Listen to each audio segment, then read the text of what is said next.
Hello friends, இன்றைக்கி நம்ம ஒரு ஈவினிங் ஸ்நாக்ஸ் ரெசிபி தாங்க பார்க்க போகிறோம். 30 நிமிஷத்தில் நல்ல ஒரு அட்டகாசமான ஈவினிங் ஸ்நாக்ஸ் சூப்பராக ரெடி பண்ணலாம். இந்த மைதா பிஸ்கட் செய்கிறதுக்கு என்ன ஒரு சீக்ரெட்டான பொருள் சேர்த்தோன்னா நமக்கு நல்ல மொறுன்னு கிறிஸ்பியாக கிடைக்கும் அப்படின்றத இந்த வீடியோவில் ஃபுல் டீட்டெயில்டு வீடியோ தாங்க பார்க்க போகிறோம். இந்த வீடியோவில் நிறைய டிப்ஸ் அண்ட் ட்ரிக்ஸ் எல்லாம் இருக்குது. வீடியோ ஸ்கிப் பண்ணாமல் பாருங்கள் ஃப்ரெண்ட்ஸ். வாங்க இப்போ நம்ம மைதா பிஸ்கட் எப்படி ரெடி பண்ணுறோம் அப்படின்றத பார்க்கலாம். நான் 50 கிராம் அளவுக்கு டால்டா எடுத்துருக்குறேங்க. டால்டா எடுத்துகிட்டு ஒரு பேன் எடுத்துகிட்டு அதில் நம்ம நல்லா ஹீட் பண்ணிடலாம். லைட்டாக இது கரைஞ்சாலே போதும். அந்தளவுக்கு லைட்டாக ஹீட் பண்ணிவிட்டு நம்ம அடுப்பை ஆஃப் பண்ணிடலாம்.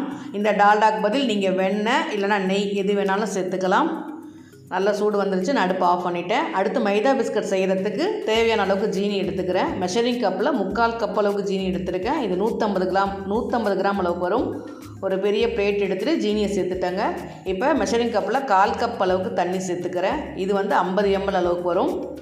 நம்ம ஜீனியும் தண்ணியும் சேர்த்துட்டு நல்லா மிக்ஸ் பண்ணிக்கணும். நம்ம தண்ணியில் நல்ல ஜீனி நல்லா கரைஞ்சி பாகு பதத்துக்கு வரணும். அந்தளவுக்கு நல்லா கரைச்சிக்கலாம்.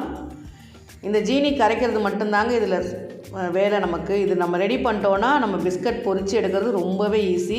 30 நிமிஷத்தில் ஒரு 1/2 கிலோ அளவுக்கு பிஸ்கட் நம்ம ரெடி பண்ணிடலாம். இந்த மாதிரி நல்லா மிக்ஸ் பண்ணிக்குவோங்க. நல்லா பாதி அளவுக்கு நல்லா கரைஞ்சிருச்சு. இப்போ நம்ம லைட்டாக சூடு பண்ண டால்டா இருக்குது பார்த்திங்களா, அதை மெஷரிங் கப்பில் 1/4 கப் அளவுக்கு இருக்குது. இது 50 ml அளவுக்கு வரும். இந்த டால்டா சேர்க்கும்போது நம்ம கடைகளில் கிடைக்கிற மாதிரி நல்லா மொறுன்னு கிடைக்கும். பிஸ்கட் பார்த்திங்கன்னா மொறுன்னு கிடைக்கும். ஒரு 2 பிஞ்ச் அளவுக்கு ஆப்ப சோடா சேர்த்துக்கிறேன். ஒரு 2 பிஞ்ச் அளவுக்கு டேபிள் சால்ட் சேர்த்துக்கிறேன். சேர்த்துட்டு மறுபடியும் நல்லா மிக்ஸ் பண்ணிக்கோங்க. இந்த ஜீனி டால்டா ஆப்ப சோடா எல்லாம் சேர்ந்து நல்லா மிக்ஸ் ஆகணும். மிக்ஸ் ஆகும்போது இந்த பக்குவத்துக்கு வரும். இந்த மாதிரி ஒரு விஸ்க் வச்சு கூட நல்லா மிக்ஸ் பண்ணி எடுத்துக்கோங்க. கிட்டத்தட்ட ஒரு 7 நிமிஷம் ஆகுங்க நம்ம இது ரெடி பண்ணுறதுக்கு. இந்த மாதிரி நல்லா கரைஞ்சிருச்சு. ஜீனியெல்லாம் நல்லா ஃபைனாக கரைஞ்சிருச்சு பாருங்கள். இந்த மாதிரி டால்டாவும் நல்லா லைட்டாக திரியாக வர ஸ்டேஜுக்கு ரெடி ஆகிடுச்சு. இப்போ நம்ம மைதா மாவு அளந்துக்கலாம். நான் மேங்கோ மைதா மாவு தாங்க சேர்த்துக்கிறேன். இது மெஷரிங் கப்பில் 2 கப் அளவு சேர்த்துக்க போகிறேன். இது 1 கப் அளவு பார்த்திங்கன்னா 200 கிராம் அளவுக்கு வரும். லைட்டாக நல்லா அழுத்திட்டு போட்டிங்கன்னா 200 கிராம் அளவுக்கு வரும். 2 கப் பார்த்திங்கன்னா 400 கிராம் அளவுக்கு மைதா மாவு எடுத்துருக்கிறேன். எடுத்துகிட்டு நம்ம கரைச்சி வச்ச ஜீனி பாகோட மாவு சேர்த்து நல்லா மிக்ஸ் பண்ணிக்கோங்க.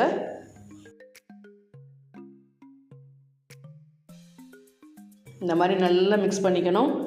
இதுக்கப்புறம் தேவையான அளவுக்கு இன்னும் கொஞ்சம் தண்ணி தெளித்து நம்ம மாவு பிசைஞ்சிக்கலாம். திரும்ப மெஷரிங் கப்பில் 1/4 கப் அளவு தண்ணி எடுத்துருக்கிறேன். இது 50 ml 25 ml அளவுக்கு மட்டும் தண்ணி சேர்த்துட்டு மாவு நல்லா திக்காக பிசைஞ்சு எடுத்துக்கோங்க. மாவு ரொம்ப தளர்த்தியாக இருக்கக்கூடாது. தளர்த்தியாக இருந்துச்சுன்னா பிஸ்கட் பார்த்திங்கன்னா பதத்து போயிடும். அதனால் 2 நல்லா அழுத்தி மாவு நல்லா அழுத்தி பிசைஞ்சுக்கோங்க. நம்ம கையில் ஒட்டாமல் வரணும். அந்த பக்குவத்துக்கு நமக்கு மாவு நல்லா அழுத்தி பிசைஞ்சுக்கணும். நம்ம போட்டிருக்கக்கூடிய ஜீனி டால்டா எல்லாமே சேர்ந்து நல்லா மிக்ஸ் ஆகணும். அந்த மாதிரி நல்லாவே அழுத்தி பிசைஞ்சுக்கோங்க. இந்த மாதிரி நல்லா சாஃப்டாக பிசைஞ்சிட்டாங்க. இது மாவு பிசைகிறதுக்கு கிட்டத்தட்ட ஒரு 5 நிமிஷம் டைம் எடுத்துக்கும். நம்ம பரோட்டா மாவு பிசைவோம் பார்த்திங்களா, அந்த மாதிரி நல்லா அழுத்தி பிசைஞ்சுக்கலாம். இந்த மாதிரி சாஃப்டாக மாவு ரெடி ஆகிடுச்சு. இதை நம்ம அப்படியே ஒரு 5 நிமிஷம் அப்படியே இருக்கட்டும், மூடிட்டு இருக்கட்டும். நம்ம அதுக்குள்ளே எண்ணெய்லாம் ஹீட் பண்ணிக்கலாம். ஒரு பிளேட் போட்டு மூடி வச்சிடுறேன். அடுத்து ஒரு பேன் எடுத்து வச்சுட்டு நம்ம பிஸ்கட் பொரிக்கிற அளவுக்கு தேவையான அளவுக்கு எண்ணெய் சேர்த்துக்கிறேங்க. இப்போ நம்ம பிஸ்கட் ரெடி பண்ணிக்கலாம். அந்த மாவை 2ஆக கட் பண்ணிக்கிறேன். பாதி அளவுக்கு எடுத்துகிட்டு நம்ம இப்போ பிஸ்கட் ரெடி பண்ணிக்கலாம். இந்த மாதிரி நல்லா அழுத்தி பிசைஞ்சிட்டு ரவுண்ட் ஷேப் பண்ணிக்கோங்க. மாவு நல்லா ரவுண்ட் ஷேப் பண்ணிவிட்டு இப்போ நான் 2 மெத்தடில் உங்களுக்கு காமிக்கிறேன். மாவு தூவிட்டு நம்ம பிஸ்கட் எப்படி ரெடி பண்ணுறோம், மாவு தூவாமல் நம்ம எப்படி பிஸ்கட் ரெடி பண்ணுறோம் அப்படின்னு ரெண்டு மெத்தடுமே நான் உங்களுக்கு சொல்கிறேன். உங்களுக்கு எது உங்களுக்கு கம்ஃபர்டபுளாக இருக்கோ நீங்கள் அதை கரெக்டாக யூஸ் பண்ணிக்கோங்க. அடுத்து லைட்டாக மைதா மாவு டஸ்ட் பண்ணிவிட்டு திரும்ப நம்ம எப்பவும் சப்பாத்தி போடுவோம் பார்த்திங்களா, அந்த மாதிரி நல்லா ரவுண்ட் ஷேப் நம்ம போட்டு எடுத்துக்கலாம். நம்ம பிஸ்கட் செய்கிறதுனால கொஞ்சம் திக்கான அளவுக்கு தாங்க போட்டுக்கணும். நல்லா மைதா மாவு தூவிட்டு லைட்டாக மாவு தூவிக்கோங்க. தூவிட்டு இந்த மாதிரி போட்டு எடுத்துக்கோங்க. இந்த அளவுக்கு ரெடி ஆகிடுச்சு. இந்த அளவு திக்னஸ் இருக்குது. இப்போ நம்ம கத்தி எடுத்துகிட்டு சைடில் 4 பக்கமும் நம்ம கட் பண்ணிக்கலாம். இந்த மாதிரி எல்லா பக்கமும் நான் கட் பண்ணி எடுத்துட்டேன். அதுக்கப்புறம் நம்ம நீல வாக்கில் பிஸ்கட்டுக்கு தேவையான அளவுக்கு ஒரு 1/4 இன்ச் அளவுக்கு இந்த மாதிரி நீல வாக்கில் கட் பண்ணி எடுத்துக்கோங்க. சின்னதாக ஒரு 1/4 இன்ச் அளவுக்கு இந்த மாதிரி கட் பண்ணி எடுத்துக்கிறேன்.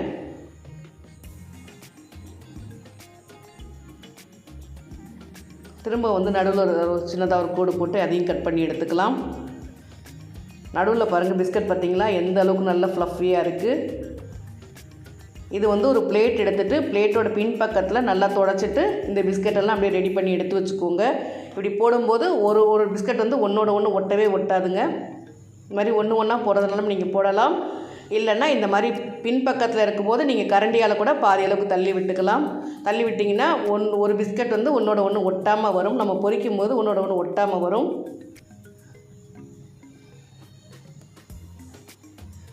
இப்போ அடுப்பு எண்ணெய் பார்த்தீங்கன்னா மீடியம் ஹீட்டில் இருக்கும்போது நம்ம பிஸ்கட் போடணும்.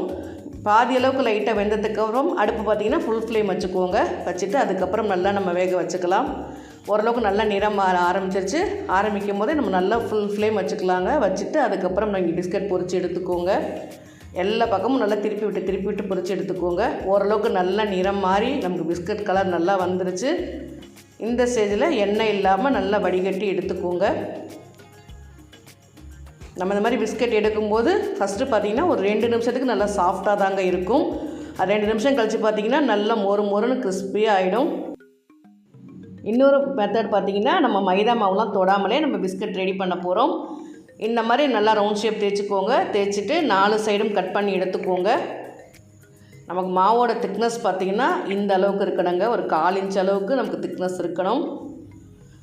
4 பக்கமும் எல்லா பக்கமும் கட் பண்ணி எடுத்துக்கிறேன். இல்லை நமக்கு ஸ்கொயர் ஷேப் வேணும்னாலும் நீங்கள் கட் பண்ணி எடுத்துக்கலாம். உங்களுடைய விருப்பம் தாங்க. இதே மாதிரி திரும்ப 1/4 இன்ச் அளவுக்கு இந்த மாதிரி கத்தி வச்சு நல்லா நீளமாக கட் பண்ணி எடுத்துக்கிறேங்க. ரொம்ப ஈஸியான ரெசிபி தான். நம்ம இந்த அளவுக்கு மாவு நம்ம ரெடி பண்ணோன்னா ஒரு 1/2 கிலோ அளவுக்கு நமக்கு பிஸ்கட் கிடைக்கும். இது நல்ல ஒரு ஏர்டைட் கண்டெய்னரில் போட்டு ஸ்டோர் பண்ணிங்கன்னா கிட்டத்தட்ட ஒரு 15லேருந்து 20 நாள் வரைக்கும் நம்ம வச்சு சாப்பிட்லாங்க. டேஸ்ட்டு ரொம்பவே நல்லாயிருக்கும். கடைகளில் கிடைக்கிறத விட நம்ம வீட்டில் செய்யும்போது டேஸ்ட்டு ரொம்ப அட்டகாசமாக இருக்கும். இந்த மாதிரி எல்லா பிஸ்கட்டையும் தனித்தனியாக எடுத்து வச்சுக்கிறேன். இது பிகினர்ஸாக இருந்தீங்கன்னா ஒரு பிஸ்கட்டாக கூட போடுங்க. மேலே எண்ணெய் தெளிக்காமல் பார்த்து கவனமாக போட்டுக்கோங்க. அடுப்பு நல்லா எண்ணெய் சூடு வந்ததுக்கப்புறம் அடுப்பு நல்லா மீடியம் ஃப்ளேமில் வச்சுட்டு நம்ம எல்லா பிஸ்கட்டையும் போட்டுக்கலாம். போட்டதுக்கப்புறம் இந்த அளவுக்கு நல்லா ஃப்ளஃபியாக மாறும். இந்த மாதிரி ஒரு பிஸ்கட்டும் எந்த அளவுக்கு நல்லா ஃப்ளஃபியாக வந்திருக்கு பாருங்கள். எல்லா பக்கமும் நல்லா திருப்பி விட்டு வேக வச்சுக்கலாம். நல்லா ஃப்ளஃபியாக நம்ம போட்ட அளவை விட 2 பங்கு அளவுக்கு நல்லா ஃப்ளஃபியாக வந்திருக்கு. இப்போ ஓரளவுக்கு நிறம் மாற ஆரம்பிக்குது. இந்த ஸ்டேஜில் அடுப்பு நல்லா ஹை ஃப்ளேம் வச்சுட்டு எண்ணெயோட சலசலப்பு அடங்குற வரைக்கும் பொரித்து எடுத்துக்கோங்க. டேஸ்ட் உண்மையாகவே சொல்கிறேன் ஃப்ரெண்ட்ஸ், டேஸ்ட் ரொம்பவே சூப்பராக இருக்கும். நல்லா கிறிஸ்பியாக மொறுன்னு சின்ன ஒரு இனிப்பு டேஸ்ட்டோட அட்டகாசமாக இருக்கும். லைட்டாக என்னோடய சலசலப்பும் அடங்க ஆரம்பிச்சிருச்சு. நமக்கு நிறமும் நல்லா மாறி வந்துருச்சு. இந்த ஸ்டேஜில் எண்ணெய் இல்லாமல் நல்லா வடிகட்டி ஒரு பிளேட்டில் மாற்றிக்கிறேன்.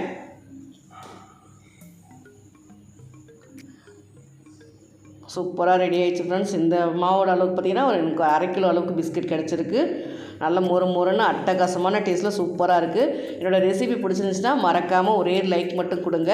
இப்போ நான் ஒரு பிஸ்கட்டை உடச்சி காமிக்கிறேன் பாருங்கள். உள்ளே எந்த அளவுக்கு நல்லா வெந்து வந்திருக்கு. மேலே ஃபுல்லாக நல்லா கிறிஸ்பியாக மொறுன்னு கிடச்சிருக்கு பாருங்கள். என்னோடய ரெசிபி பிடிச்சுன்னா மறக்காமல் ஒரு லைக் கொடுங்க. உங்களோட கமெண்ட்டையும் பதிவு பண்ணுங்கள். மறக்காமல் என்னோடய விகாஸ் சமையலை சப்ஸ்கிரைப் பண்ணிட்டு பக்கத்தில் இருக்கக்கூடிய பெல் ஐக்கானை கிளிக் பண்ணிக்கோங்க. இந்த அளவுக்கு நல்ல ஒரு கிறிஸ்பியான மைதா பிஸ்கட் அட்டகாசமாக ரெடி ஆகிடுச்சு. நீங்களும் ட்ரை பண்ணி பார்த்துட்டு உங்கள் கமெண்ட்டை சொல்லுங்கள். தேங்க்யூ.